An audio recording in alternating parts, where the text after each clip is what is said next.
बच्चों, आज मैं आपको कबीर दास का पहला पद पढ़ाने जा रही हूँ। हम तो एक एक कर जाना, दोई कहें तिन्हीं को दो जग, जिन नाहिन पहचाना। एक पवन एक ही पानी, एक ज्योति समाना। एक खाक गढ़े सब भाड़े, एक कोहरा साना। जैसे बाढ़ी कास्थि काटे, अगिनि न काटे कोई। सब घटि अंतर तू ही व्यापक, धरे स्वरूप सोई। माया देख के जगत लुभाना, काहे रे नर गरबाना। निर्भय भया कछु नहीं व्यापै, कहे कबीर दीवाना। इस प्रकार कबीर का जो पहला पद है वह आपका ये रहा। बच्चों, मैंने आपको कबीर दास का जीवन परिचय एक वीडियो बना करके बहुत पहले ही आपको भेज दिया है। कबीर दास जी से जुड़ी सारी बातों की चर्चा मैंने उसमें कर दी है, लेकिन एक बार बहुत ही संक्षिप्त में मैं ये बताना चाहूँगी कि कबीर दास भक्ति काल की निर्गुण धारा की ज्ञानाश्रयी शाखा के प्रवर्तक कवि थे। यह निर्गुण ब्रह्म की उपासना करते थे, मूर्ति पूजा का विरोध करते थे और इन्होंने मन की पवित्रता पर विशेष बल दिया है, गुरु को महत्व दिया है और माया मोह का विरोध किया है। बच्चों, इस पद में कबीर दास जी ने ईश्वर की एक रूपता पर प्रकाश डाला है। एक रूपता के बारे में बताया है कि ईश्वर एक है। यह हमारी एक अज्ञानता है कि हम ईश्वर को कई रूपों में जानते हैं। ईश्वर एक ही है, उसी एक ईश्वर की सभी यहाँ पर संतानें हैं। भगवान ने कभी किसी को न हिंदू बनाया, न मुस्लिम, न सिख, न ईसाई। ये हमारी सोच है कि हम अपने को हिंदू, कोई अपने को मुसलमान, कोई सिख, कोई ईसाई मानता है। सब एक ही ईश्वर की संतान है, सभी के अंदर उसी एक ईश्वर की ज्योति है। तो पूरे पद में कबीर दास जी ने ईश्वर की एक रूपता की चर्चा की है। उसी बात को उन्होंने उदाहरण दे करके स्पष्ट किया है। हम तो एक एक कर जाना। कबीर दास जी कहते हैं कि हम तो अर्थात हमने, हम तो माने हमने। कबीर दास जी कह रहे हैं कि हमने अभी तक जितना भी जाना है, समझा है, उसके अनुसार ईश्वर एक है। हम तो एक एक कर जाना। बच्चों, यहाँ पर एक एक, यहाँ जो एक एक शब्द है, इधर देखिए, एक एक, यहाँ एक एक शब्द दो बार आया है, लेकिन इसके अर्थ अलग अलग निकलते हैं। तो जब एक शब्द एक से अधिक बार आता है और उसके अर्थ अलग अलग होते हैं, तो वहाँ कौन सा अलंकार होता है? यमक अलंकार।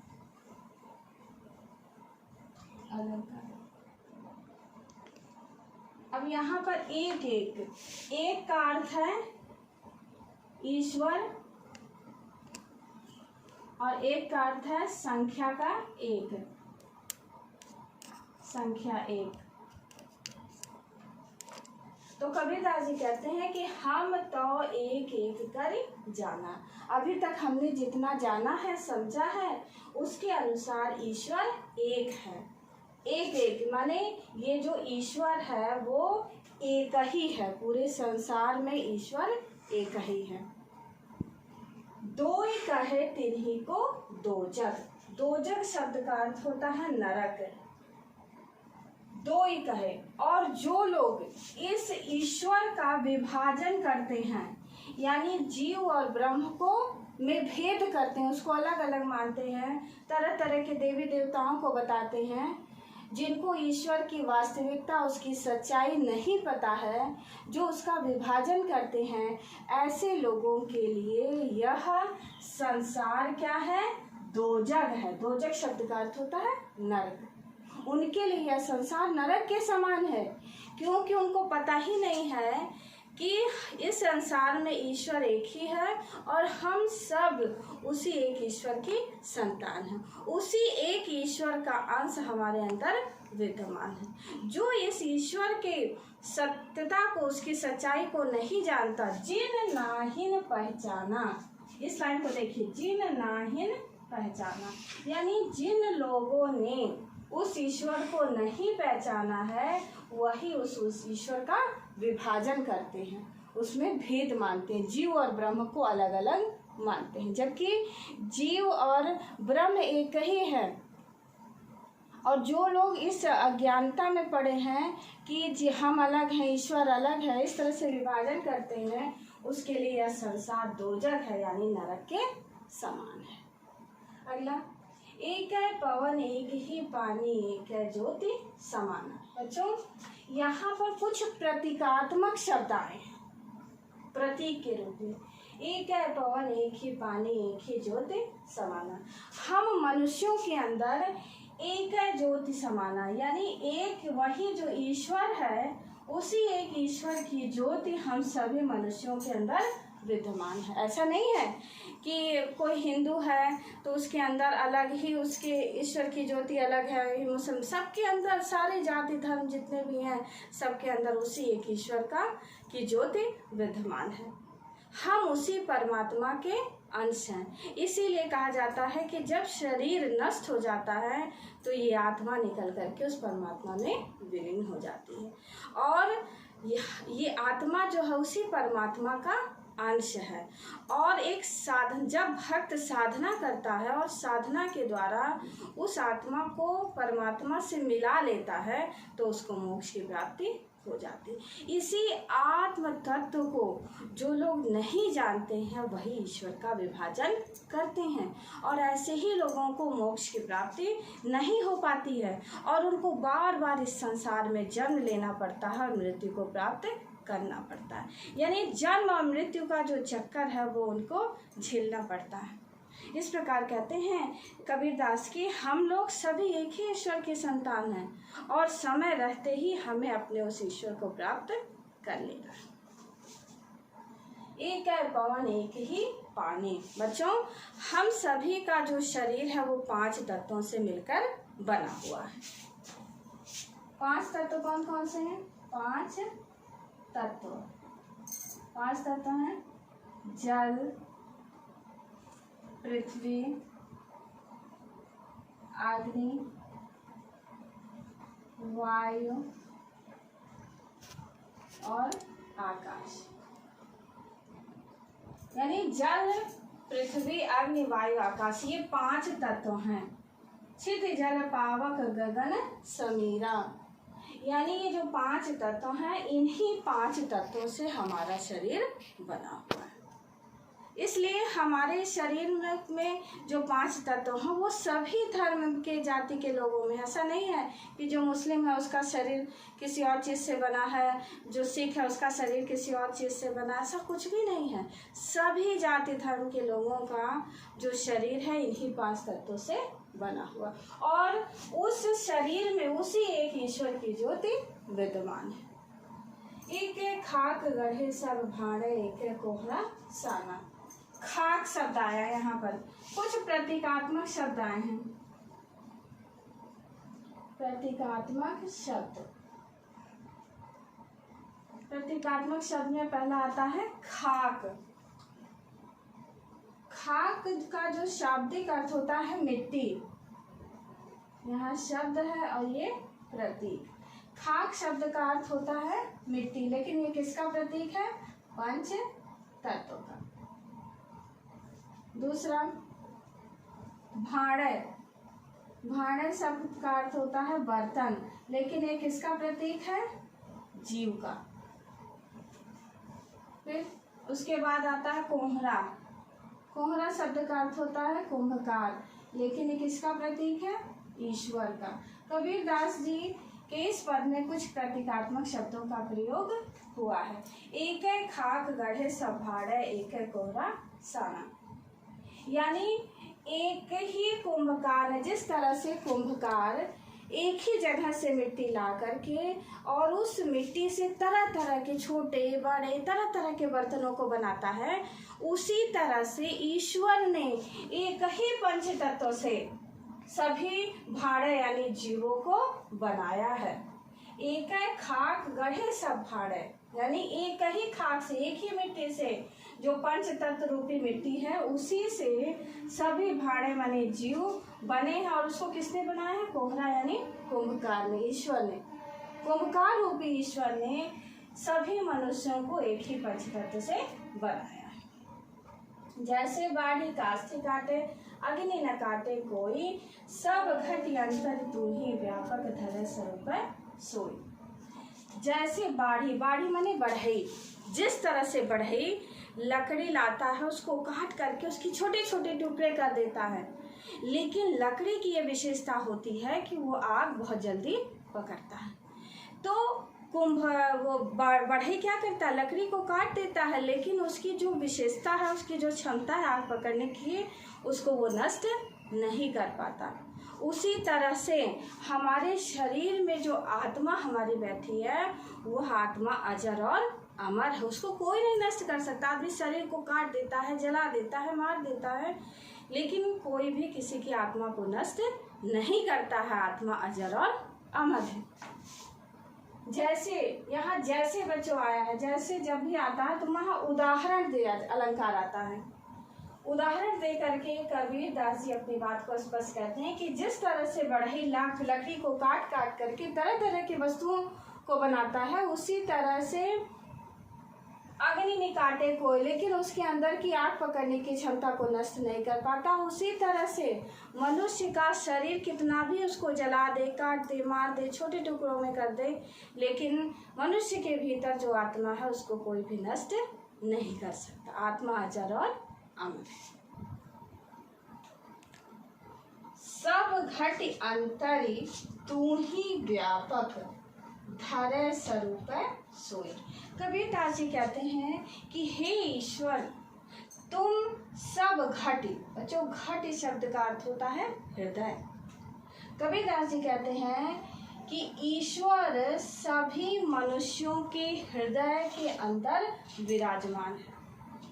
धरे स्वरूप सोई, भिन्न भिन्न रूप धारण करके ईश्वर ही सभी मनुष्यों के हृदय के अंदर विराजमान है। कबीर दास जी कहते हैं कि हम लोग झूठ में इधर उधर भटकते हैं, मंदिर मस्जिद जाते हैं, पूजा गिरजाघर जाते हैं, पूजा करते हैं, जबकि वास्तविकता यही है कि सभी मनुष्यों के हृदय के अंदर ईश्वर विराजमान, और हम उस चीज को जान नहीं पाते और इधर उधर भटकते रहते हैं। कस्तूरी कुंडल बसे मृग ढूंढे बनमाही, ऐसे घट घट राम है दुनिया देखत नहीं। मृग की नाभि में ही वो सुगंध होता है, लेकिन वो क्या करता है? इधर उधर जंगल में उस सुगंधी को ढूंढते हुए फिरता रहता है। हमारे हृदय में ही वो ईश्वर है।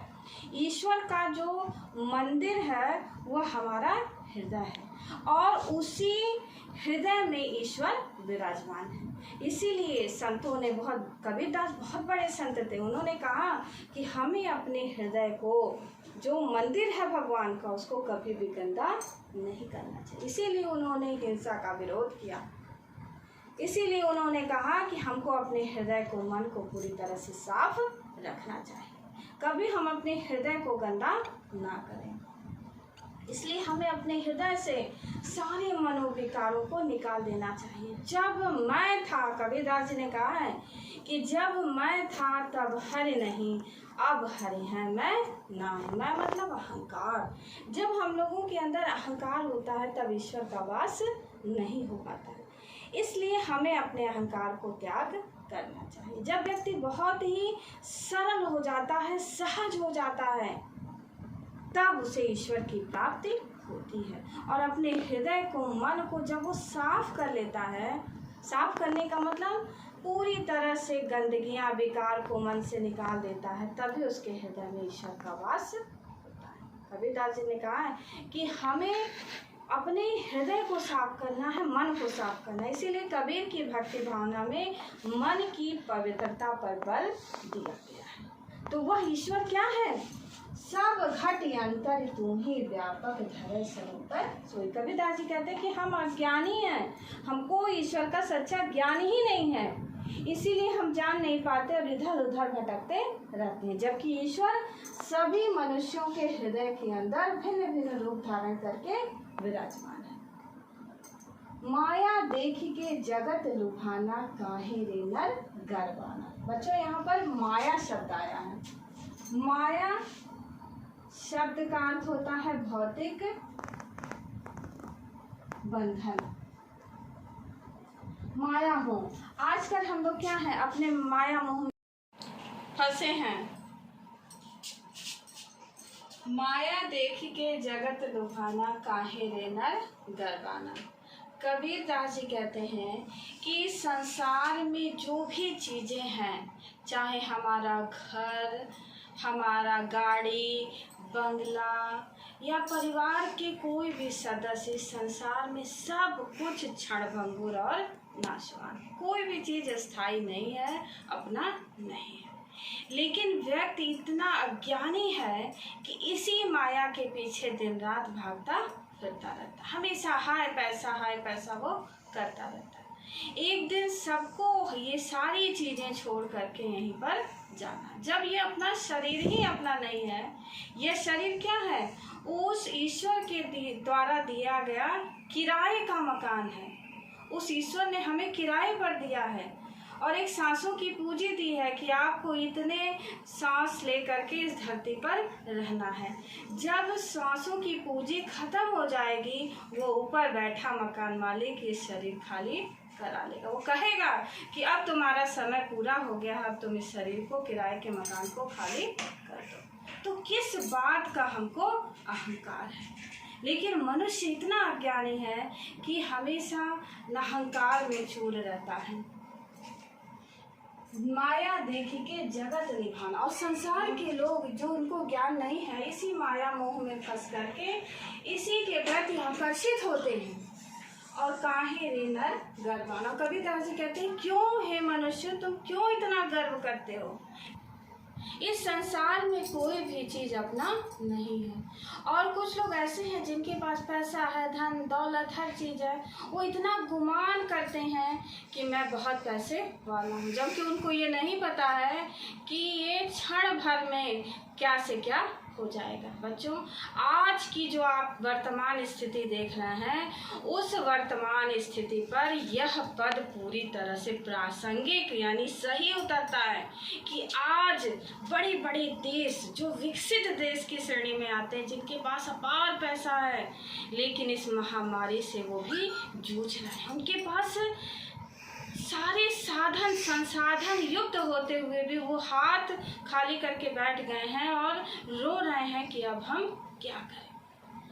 क्योंकि जब चारों तरफ तबाही मचती है, तो उस समय केवल एक ही व्यक्ति, वो ईश्वर जो है, उसी का मात्र सहारा रह जाता है। वही हमें इस संसार से, इस भौतिक संसार से पार ले जा सकता, वही हमारी संभाल, हमारी रक्षा करता है।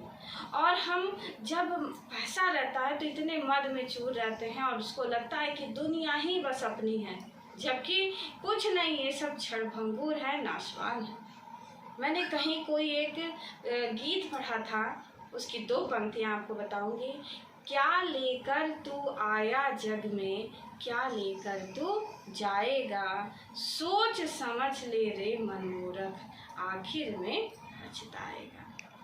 कंचन जैसी काया तेरी अंत जलाई जाएगी, जिस नारी से नेह धरे तू वह भी देख डराएगी। यानी बच्चों, जब परिवार में, घर में किसी व्यक्ति की मृत्यु होती है, तो उस मरे हुए शरीर को देख करके लोग अछूत मानते हैं, उसको छूना पसंद नहीं करते हैं। और वही व्यक्ति कुछ दिन पहले इतना प्रिय होता, अपना होता है, और जब वह दुनिया छोड़ के चला जाता है तो उसको कहते हैं, अरे इसको घर से बाहर निकालो, उसको जल्दी जल्दी ले जाओ, दाह संस्कार इसका करो, नहीं तो घर में गंदगी बदबू फैल जाएगा।